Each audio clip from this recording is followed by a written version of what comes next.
ఆగ మన ఊరు చెరువు జాగనంతా కబ్జా చేసి పెద్ద చెరువులను చిన్న చెరువుగా చేసింది.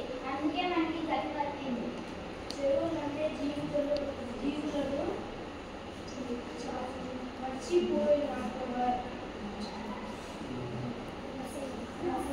మనం చేసే పనుల్లో నదుల్లో బావులలో చెరువులలో జంతువులే లేకుండా పోతున్నాయి.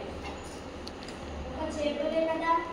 ఈ మొహం ఒక చేపలే కాదురా, కప్పలు రొయ్యలు తాబేలు అన్ని జీవులకు కష్టకాలం వచ్చింది.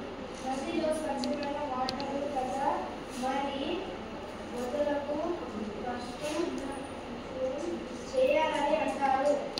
నదుల జలం మంచిదే కానీ మన కర్మ ద్వారా మనం చేసే పనులు పేరుతో స్నానం నీళ్ళు, సబ్బు నీళ్ళు, నూనె పదార్థాలు, ఆ పశువులు కడిగిన నీళ్లు, రసాయనాలు, ఫ్యాక్టరీలు, ప్యారిస్తో చేసిన విగ్రహాలు, ప్లాస్టిక్ పదార్థం వాటిలో మట్టిని పెడుతున్నాం కదా.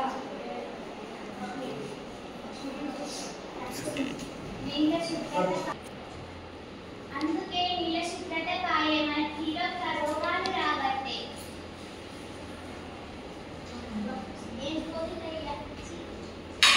మన ఊరు కట్టం మీద రకరకాల పిక్కలు కట్టబడేసి చాలా వరకు కనబడతనే లేదు. నేను చెప్తా ఎందుకు కనబడలేదు. అబ్బో సెల్ ఫోన్ విన్నాయి. ఇగో ఈ సెల్ ఫోన్లే పక్షులను లేకుండా చేస్తున్నాయి. ఇంకేమైనా పిచ్చి పట్టిందా? సెల్ ఫోన్లకు పక్షులకు ఏం సంబంధం? నాకు పిచ్చి, నీకే పిచ్చి. సెల్ ఫోన్లలో మాట్లాడడానికి సిగ్నల్స్ ఎక్కడి నుంచి వస్తున్నాయి? టవర్ నుంచి. ఎక్కడికక్కడ సెల్ టవర్లు పెట్టడంతో దాని నుంచి వచ్చే తరంగ శక్తిని తట్టుకోలేక అనేక పక్షులు చచ్చిపోతున్నాయి. అప్పుడు వాన రాకపోయినా చెరువులను ఎక్కువగా మధ్యలో జనాలు సెల్ టవర్ పెట్టడం వల్ల ఎట్లా తగ్గుతాయండి? నాకు కోటి కూడా కొన్ని పక్షులు చచ్చిపోతాయి. నిజమేనా? అవును నిజమే. జంతువులో మనం ఎక్కువ ఉంటాం. మరి ఇంట్లో నుంచి బయటికి కాలు పెడితే చాలు ఏదో ఒక పొగ మన శరీరంలో పోతూనే ఉంటుంది. రోడ్డు మీద వాహనాల పొగ, ప్లాస్టిక్ చెత్తను కాల్చకుండా వచ్చే పొగ, సిగరెట్లు బీడీలు పొగ అన్ని పొగలేనాయి. మనం బతుకుతలేము, మిగతా జీవనం గోపాల్ మంచిగా చెప్పిండయ్యా. మంచిగా చెప్పిన అవన్నీ కదా అవునో కదా. నేను టీవీలో పాటలు పెట్టుకుంటా. నీకే దాని మాత్రం వద్దు. ఎందుకు వద్దంటున్నావమ్మా? అవి చిల్లుపడేటట్టు ఎగిరిపోయేటట్టు సౌండ్ పెట్టుకుంటాను కాబట్టి చెవులు నీళ్ళు పడేటట్టు సౌండ్ పెట్టుకుంటే వాళ్ళ కర్మ మజా. ఏ మసాలా సంపులో మొక్క టాబ్లెట్ చెప్పి విన్నా. ఏమిటో ఆ చప్పుల వల్ల మన చెవులు తగ్గుతుందట.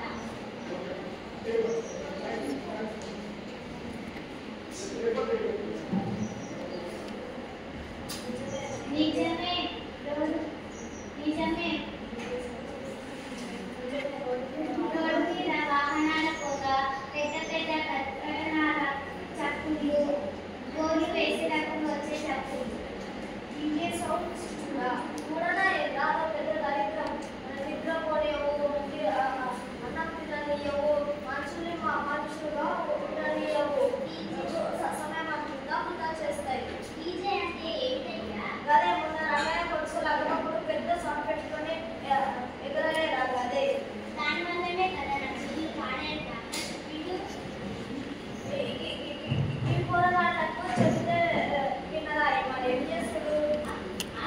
అప్పటి నుంచి ఇద్దరు ముచ్చట్లే పెడుతున్నారు కదా. చెప్తే ఇక ఎప్పుడొద్దు ఇంకొద్దు ఏదో సంబరాంగా చేస్తారు. ఏం సంబరం? ప్రాణపోయ సంబరం. మంచి నీళ్ళు వాడే, మంచి గాలి వాడే, మంచి పక్షులు వాడే, మంచి జంతువులు వాడే. అతనికి మనం కూడా సంతోషంగా ఉండలేకపోతున్నాం.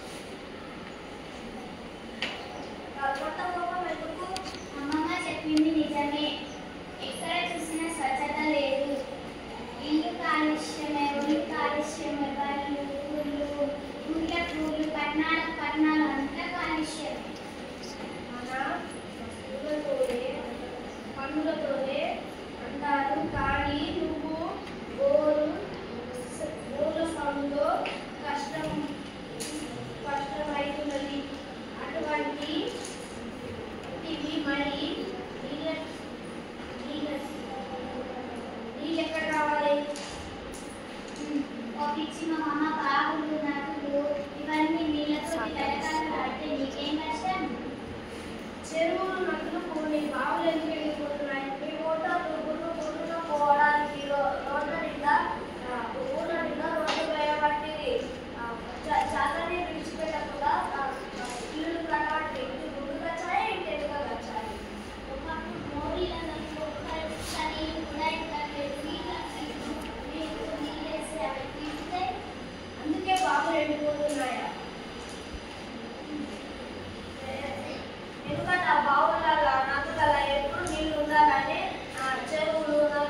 డుగు డుగు